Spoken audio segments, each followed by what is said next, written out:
Piikuni. Sitä puhutaan, mi tässäksi maatstokiopis, tauista maatstokatopinini tsiipuuksen. Hello, everybody. My name is Robert. I'm from the Blackfeet Res.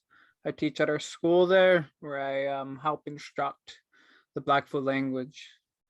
And I would actually encourage people that if you have any live questions, just to put it in the chat, and perhaps I could just answer it right then and there. So I encourage all questions. It'll probably even help. So I am Browning Public Schools, Blackfoot language instruction. So I guess the biggest question is, how do we fit a cultural inviting curriculum into a colonized educational institution? It's really tough. Basically, public schools have deep roots within Western education that when you mess with that, you're messing with a lot of things. Not only are we dealing with the social political climate for us tribes in Montana, but we're also we also operate under a lot of grants. All public schools do, and certain types of fundings. In order to still qualify that, you have to hit these certain beats. And unfortunately, it makes it so that teaching our culture kind of gets put on a back burner. Even if you have a lot of support, it's still cast aside for basic testing and all these things that potentially go against our own cultural needs. So, there's limited time for instruction with respect to teaching our language. And that's kind of a big theme that Class 7 has been talking about lately. And the amount of time that it takes to teach a language as opposed to the time allotted to instruct the language within our public schools. Again, the details, you can hop down a rabbit hole to discuss those details. But at the end of the day, all you need to know is that it's a very limited time. Probably at most, our elementary students are allowed probably 20 minutes a day. And so you would probably take off 5 minutes because of classroom control. And it usually averages about 40 hours of language instruction throughout the year, which we all know we all work more than 40 hours in a week. So we're kind of being expected to teach a language in less than a work week. This has been well documented since I believe the first person who really wrote about this was Dr. Neochet Graymorning from the University of Montana in a article he calls Running with the Gauntlet of Language that was published in, I believe, 1999. And that was one of the reasons why he decided to really invest into making immersion schools. But I digress. It's still important that in our public schools, we have this option, because not everybody has the option of private schools. Private schools have very limited space, whereas public schools, it don't matter if we have limited space, we take whoever we can. Within this too, we have a limited time for team building. So within those 20 minutes a day, even now with my department, we're only able to meet up once a month as a team. And that is really limited. And it's because, again, the institution that we work in values everything else. And ours is our department is always second. And I'm not like trying to run my school over or anything. As a matter of fact, the Browning Public Schools is actually very progressive, and we have a lot of room to work with each other, but we still have these limited time issues. And as a matter of fact, though, this is alleviated through grants, and maybe I'll pivot back into that discussion about how grants have opened up our ability to meet as a team more than usual. But even that would come with a caveat, because we have to fill the requirements of a grant rather than fulfilling the requirements for saving a dying language. And that's just an important discussion. But again, let's carry on. We have limited resources and limited consistency in those resources. That's really important to discuss. Because, and what I mean by limited consistency, I probably really want to emphasize the written form. And I know this is not universal between all tribes, but I do know that most tribes are encountering the problems of, well, how do we write it? And that leads into a rabbit hole of discussions. And the end goal is literacy.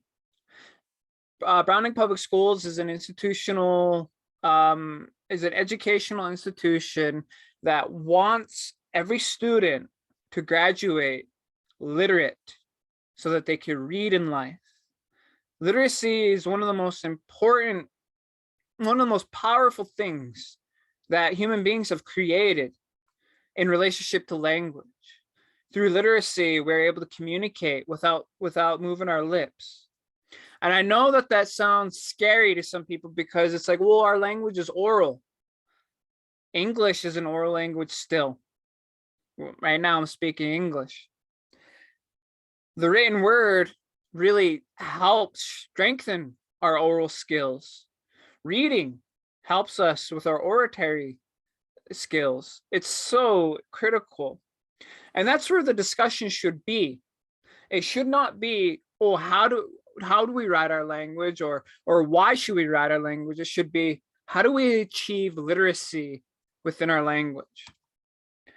But see, within that topic, again, the issues are we have non-literacy within our language. And let me explain what that means. There's a difference between saying illiterate and non-literate. Illiteracy is coupled with the fact that you speak a language that has a writing system, yet you do not know how to read. Non-literacy refers to people speaking a language that is not written. And a vast majority of our speakers are quote unquote non-literate within the language because they did learn orally. But we have to face the facts that we no longer live in a world in which that is possible. But we have technology and we have the knowledge that literacy is a very powerful thing. And what, so here's some discussion points that we could get into, and kind of even personal theories, if you will, as to why I think we don't have we have non-literacy in the Blackfoot language. Number one, most writing systems of the Blackfoot language have failed to represent spoken Blackfoot accurately. That goes for all the linguists that have tried to write our language because, again, speaking from my own perspective as a linguist and someone who's been in the Blackfoot language game for over 10 years, is that no linguist has been able to write our language because they have their own limited understandings of the phonology within our language. And a good example of that is our guttural tone. So like in a word like sakkomapi or itak boy in casino, you have that guttural tone. But we also have an aspirate tone, as in daya kikini or kitekih. And you hear that. In most linguists use H to cover both of those sounds. But we reach a difficulty because really that, to make a analogy, that would be like English using the same symbol for the letter R and L, those sounds. You're gonna reach times when a word cannot represent the spoken utterance without a difficulty coming in because of the symbols used. Another reason why I believe we have non-literacy is that having a writing system contradicts the philosophy of spell it the way you want or the way you feel. And it's something I've heard throughout Indian country when it comes to our languages. And our beloved elders say that. My elders have said that. But as a matter of fact, it's actually, as somebody who has studied second language acquisition, that's a very dangerous thing to allow happen in your classroom. And the reason why is because symbols are very powerful. And we're going to get back into this quick. And really what I'm talking about is in Browning Public Schools, we're trying to have a a consistent writing system so that a student is reading and spelling the word for woman or man, all these words in a consistent way every year, rather than having to relearn and learn the teacher's own preference on how to spell. And I always kind of bring up and ask people, how well could we read if every author that we read chose to spell English the way they wanted? It would be very difficult, and you would be spending a lot of time trying to figure out which words are being written. Another reason, but a difficult thing that we're having with spelling our language is keyboards can just be difficult to navigate, and it's just that simple, and we need more training into that. And again, that goes back to the time, and how much time do we have to train? Because that's a sad phenomenon with language revitalization, is that we have so few experts. A lot of our time is stretched thin.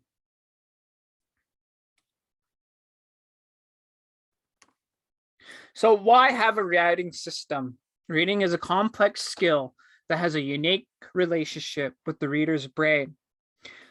Every language that is written will write itself into our brains differently because of the way they approach reading and writing. English has 3 ways that we approach reading and writing. Number 1 is morphemic. So a morpheme is the smallest unit of sound that carries meaning. So a word like unbuttoning, our brains will see that and it will parcel it into those 3 morphemes: unbuttoning. And that's how we approach reading it. All those are in their own little contained expression, if you will. Another way is phonemic, and that's usually the best way to approach. As a matter of fact, phonemic writing systems are the easiest to learn. Italian is noted to be one of the easiest languages to learn to read because it's almost fully phonetic, whereas Chinese and English are really hard to read because Chinese and English use all these different types. And then the last one is graphemic, where we see a string of letters. Our brains recognize it as one symbol. And a good example of that would be OUGH, where that does not make the sound in isolation. It needs context. You put an R in front of it and it turns into UF. You put a TH in front of it and it turns into O. Our brains recognize that as one symbol.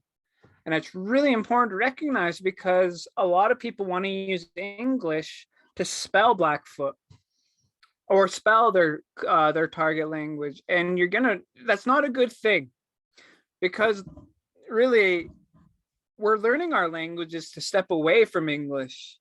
We don't want to use English as a scaffold to teach our language. I can't emphasize that enough. And there's really no other way I could say it. But people tend to agree. As a matter of fact, the writing system that we use, I remember a student made the comment of, I don't like this. It looks like what those Salish use. And my response was, do you want it to look white? It's just a very important and a very touchy subject, because again, we're going against what our elders have said. Oh, write it the way you want. You don't need it. No, we need it. Again, phonology is compromised when using English as a basis of a writing system for an English language. Just like the word Mercedes, it's you got 3 E's in the word Mercedes, and each E has a different sound. And we can't use an English-based writing system, but that doesn't mean we can't use Roman letters. Because again, I want to also say a lot of people want to go syllabics. But we already know how to read English. And English is, again, it's really messed up, but it does have traces of phonology. And it is easier to adopt Roman letters to teach than it would be to teach syllabics. Because syllabics, you'd have to rewrite everything. But with the phonetics, you already have a basis there. So again, why have a rating system? We call ourselves Piikuni, and you see how I spelt it there, and you see that there's symbols on there. And it's really important to understand that those symbols are powerful. If you learn to read our language with this writing system, you will see that K with a dot above it.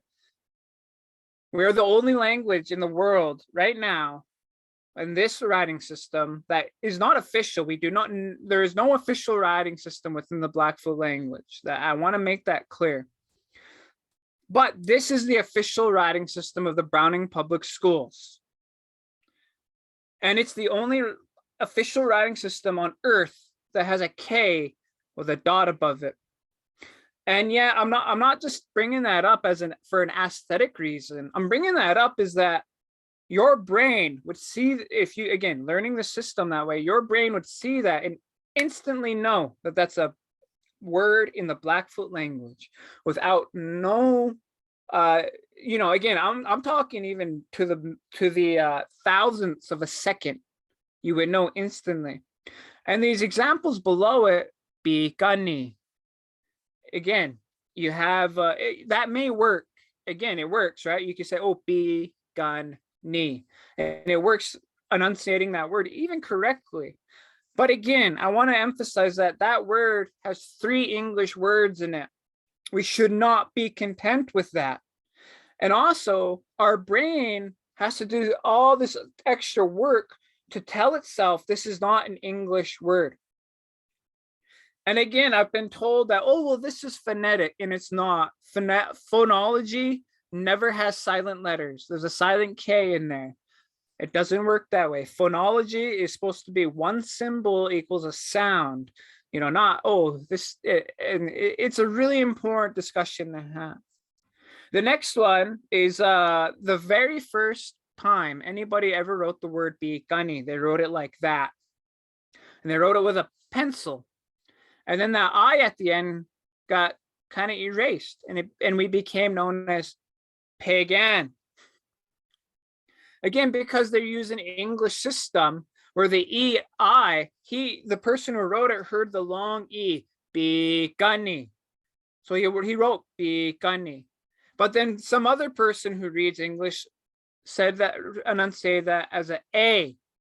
Oh, pagan. And that's why people call us pagan Indians.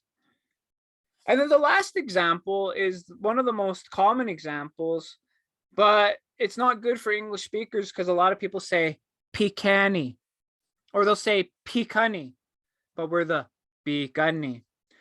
And again, if you have any questions on, I know this is specific to the Blackfoot language, but this is a phenomenon that I know we are not the only Indigenous people who are having troubles with writing and reading our language.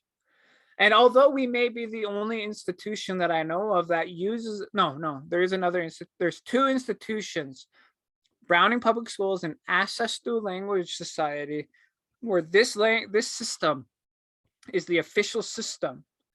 What that ensures is that the product that we release today will be consistent as the product that we release next year. And if there is any typos or addendums, we will know how to describe that so that those materials will still be usable. And as someone who has had to go through an infinite amount of writing systems, because when you don't have a system, there's just different styles. I cannot emphasize enough how important and how helpful it is to have a writing system. So that's just what we as a school is trying to do. And why is Piikuni the better option? Number 1, you have those symbols that are specific to the language. Number 2, it was influenced by Cree writing and Cherokee writing. It was influenced by other Indigenous people. And another reason, it was created by a Blackfoot speaker. That's huge. And it's a system, not a style. I don't want to get into why I'm making those differences, but if you ever want to have a follow-up discussion, let's do it, because it's a really huge black hole to hop into. But symbols are powerful. Our languages deserve their own symbols and systems. Reading and writing is powerful, and we cannot deny our languages that power. reading and writing was created separately in 3 different places on Earth: Mesoamerica,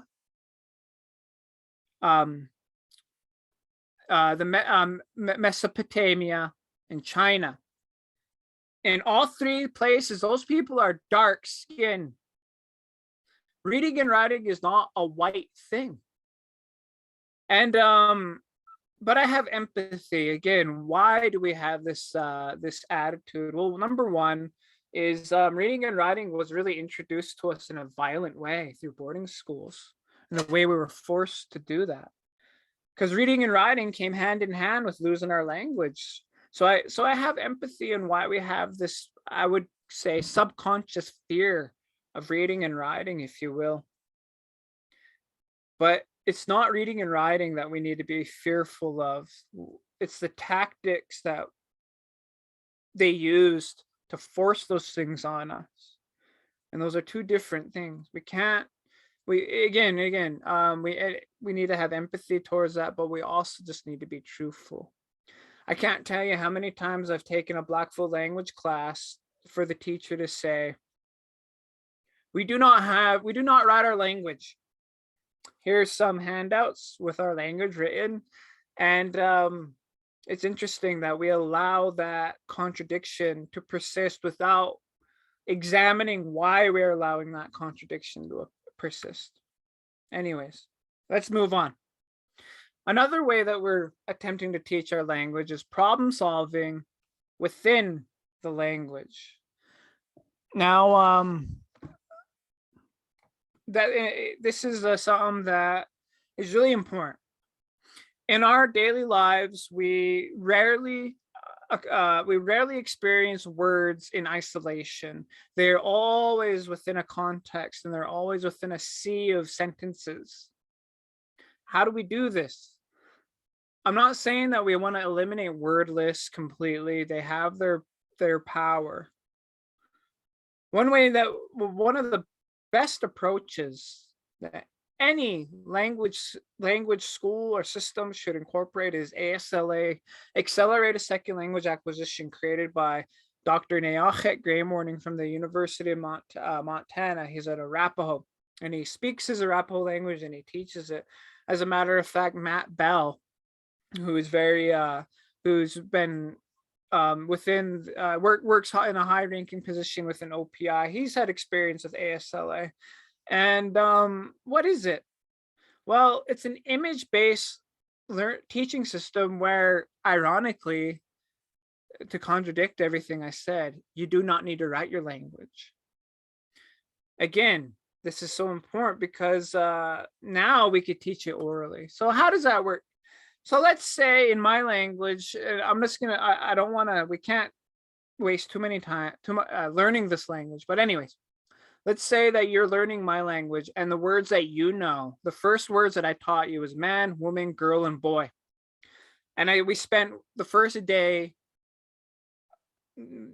weaving this into your brain, that you know these words intimately, these 4 words. And through these 4 words, we grow the language. So we go to an image like this. And let's say I say the word, a man is running.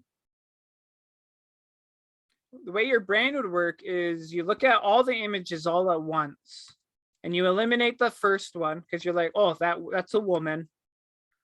And then you eliminate the next one. Again, process of elimination. Like, oh, that's a boy, not a man. You eliminate those other 2 because you don't know those words at all. So you just take them out completely. And then you're like, oh, no, that is not a man. That is man running. Let's go back within Blackfoot. I would say ninna okskasi. You only know the word ninna. And again, you would find out, and then you would deduce that okskasi means running. And I never had to translate that to you. And it's really important within this method that you look at the students, the learners, look at that image and say it. Because that itself is the writing system, if you will, the actual action. So now the action is associated with the words rather than an English translation. Again, we're eliminating English from Blackfoot instruction. So now let's say, what if I say a woman is dancing? Aki ehpi. Again, you know, the word aki refers to a female. In our language, the word for girl is akikawan. So sometimes people get those mixed up, which is fine. And then again, aki, woman dancing. Again, let's say we want to get boy asleep. Well, I mean, actually, let's say we want to get this one right here. A cat is sleeping. That is what we're trying to teach you.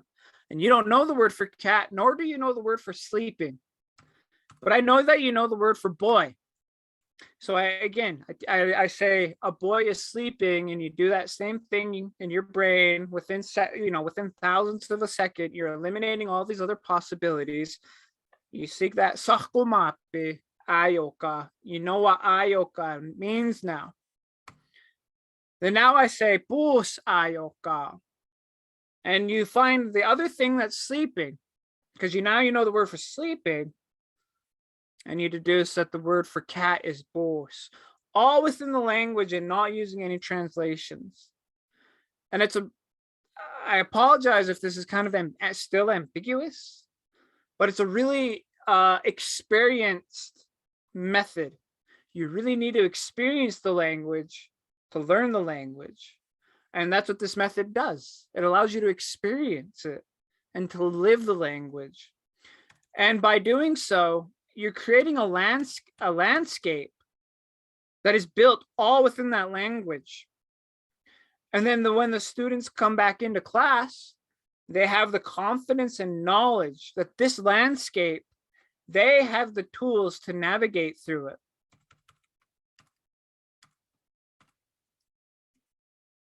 So problem solving within the language on paper. So I'm gonna show a new screen.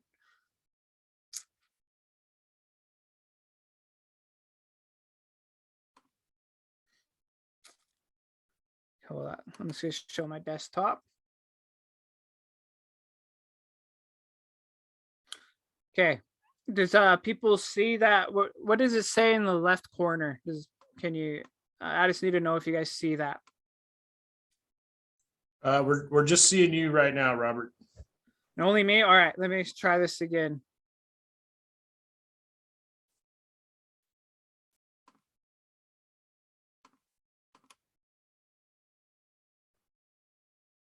So can you see that now? Yes, you can. Right? Yep, we can see it.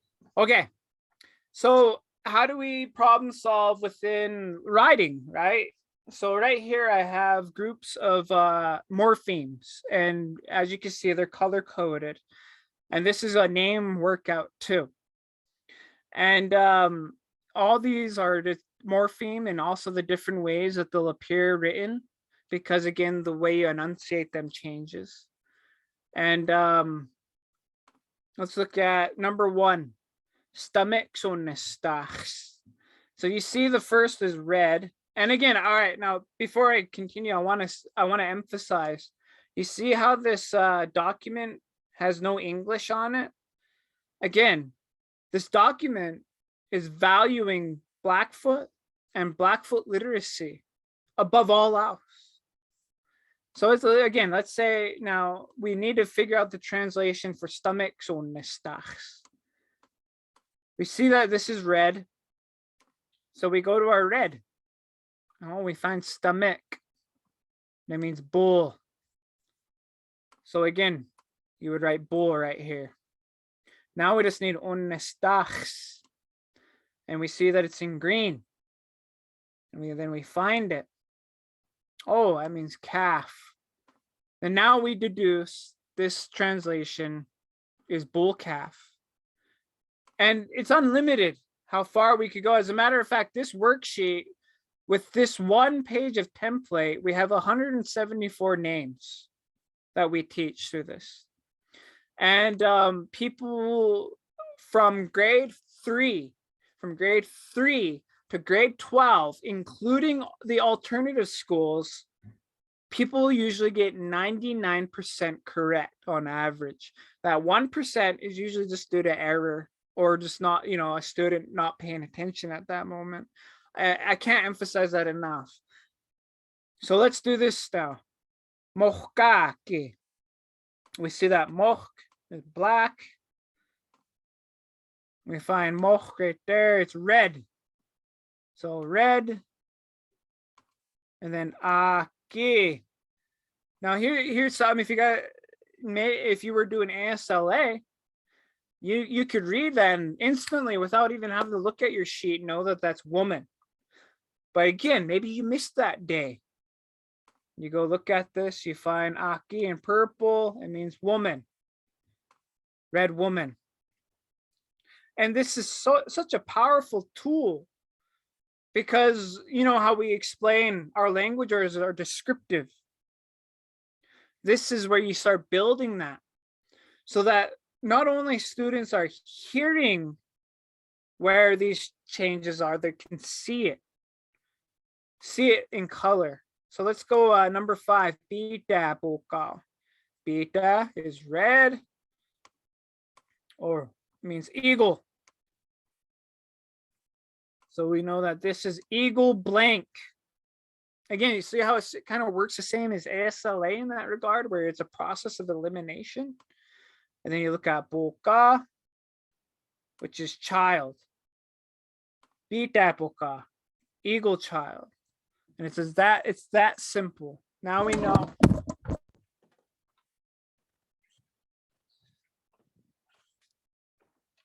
Sorry, I dropped my mic. Can you hear me? Oh, you could. All right.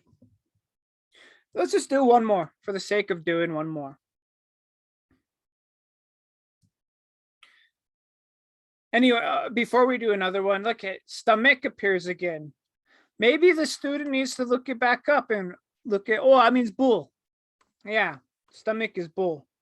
But then number 29 has stomach too. Now they don't even need to refer back to the key. Now they could just look up and see stomach right there in the and how they translated it. Or now they just remember what it is. But we're gonna do ake nikki. Ake nikki. So this A K K A, we look for it on the black key. It means many, many. And this iniki is in red. We look for it. There it is. And it means kill. So kill, many kills, or kills many. You know, and that's actually something that I always try to get our students to do is like, we have a word like such as running eagle, but the word eagle is in the front. So I even try to challenge them to translate it to how we know it in English.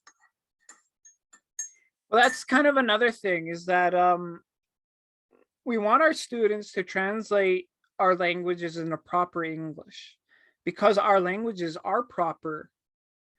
So again, rather than if I say, again, teaching the word man is running, we want them to not translate it to man running. You know, you want it to be a full sentence because we want our students to understand that our language is proper. Again, it's just very important. So carrying on. Audio.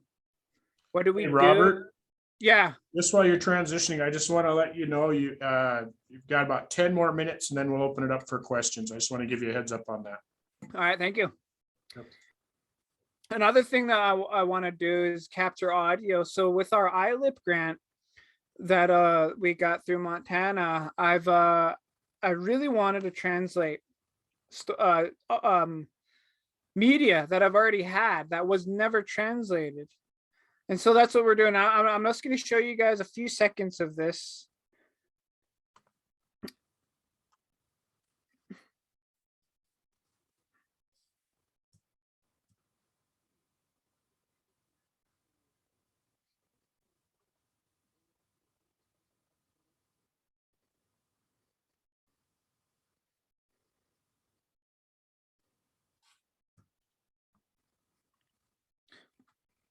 So you can see my timeline here, and you can see what I've added in. I've added in the translations because so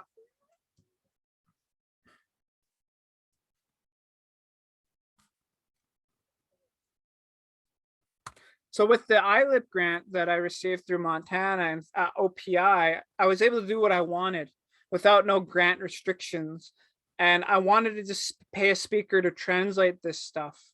And there probably are specific grants out there, but here's kind of a confession is my education is about language and contextualized language intervention. I was never interested in managing a budget. And unfortunately, those are skills you need in language revitalization, but I digress. Giving language is more important. And audio, how do we record it and how do we share? We do want to translate those tapes that we have. And if you have those tapes, try to get them translated, try to get that funding, compensate your speakers for what they are. And it's tough because a lot of times we want to do apps, but I would say don't do that. And again, you don't have to take my word for it. That could be another discussion further. But again, language is more than isolated words. And most apps have like, oh, here's how you say rabbit. You click on it. To stop. But that's it. All you know how to say is a rabbit. You want to say rabbit, a rabbit ran across the road. Like that's the stuff you want to learn how to say, right? And through ASLA, you can. Another thing is we need to be trauma informed. That goes without saying. Everyone here, I assume, already knows this. That's why I'm not going to get too far into it. And we need very good language intervention within that trauma-informed approach. But here's something that we really don't talk about in language revitalization circles is some students don't want to learn their language. And myself, I refuse to teach our language with the same methods that they use to teach us English. We can't, that's just, no. We need to have empathy for those students, and we need to meet them in a way so that they're not triggered within our language classrooms. People have the rights to not learn a tribal person has the autonomy, and we should give them the empathy when they don't want to learn their heritage. Of course, we don't want to give up on them, but we don't want to force them. And one way that we found that works is through games, sports, and RPGs, role-playing games. So I don't know if you guys know what an RPG is, but recently an all-indigenous RPG was been released called Coyote and Crow. And me, along with my colleague, played that with a group of students at our alternative school. And I was the game master, and I would throw in Blackfoot language in there. I would like, come here, and people had fun. And and the people, an individual who at first was really reluctant to learn the language, that individual sat there and enjoyed the experience and laughed. And when I told them in Blackfoot, their character came to me and things like that. And I really think that was really again, you just need to have that imagination to get through all that. So let's just open it up for questions. So we have a whole bunch of. Thank you, Robert. I'm just going to go back for just a minute, and I'll just say if folks want to put their questions in the chat, but there was one a while ago. I don't know if you know this or not, Robert, but this was what someone asked, is how do you add symbols to the International Phonetic Alphabet? And I'm kind of assuming it goes back to your point about, all of this is kind of based around English. And is there a way to sort of indigenize that? There is, I actually support the International Phonetic Alphabet. From my understanding on the SKC tribe, the signage is in IPA. And how do we get it on our computers? It depends whether you have a Mac or Windows. But there is ways to do that. And I would just say there's probably some YouTube videos out there with some explanations. There are those ways, but right now I wouldn't be able to necessarily give you the skills to learn how to write International Phonetic Alphabet with our limited time. But there are ways, and if you want to reach out to me later, maybe perhaps we can meet up on that, and and we can transfer that skill. Thank you. Are there other questions folks would like to type into the chat for Robert?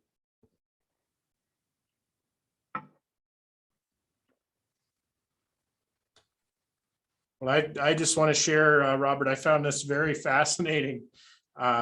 It's just talking and just about this stuff, and I think it's great work that you're doing up there. And long time ago, I did take a little Blackfeet language when I was teaching in Heartbutte. For Moses Spear Chief. I don't know if he's still around there at the college, but we just did, I don't know, maybe like 20 words a week.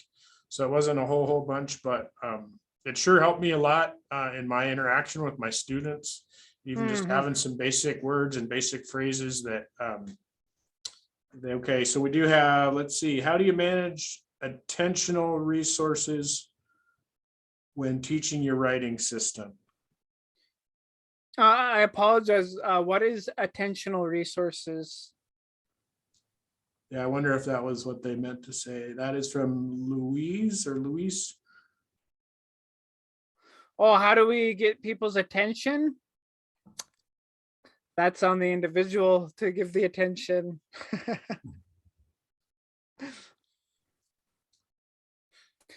We do have charts, and that does explain which symbol corresponds to which sound, and often people just do not use those keys.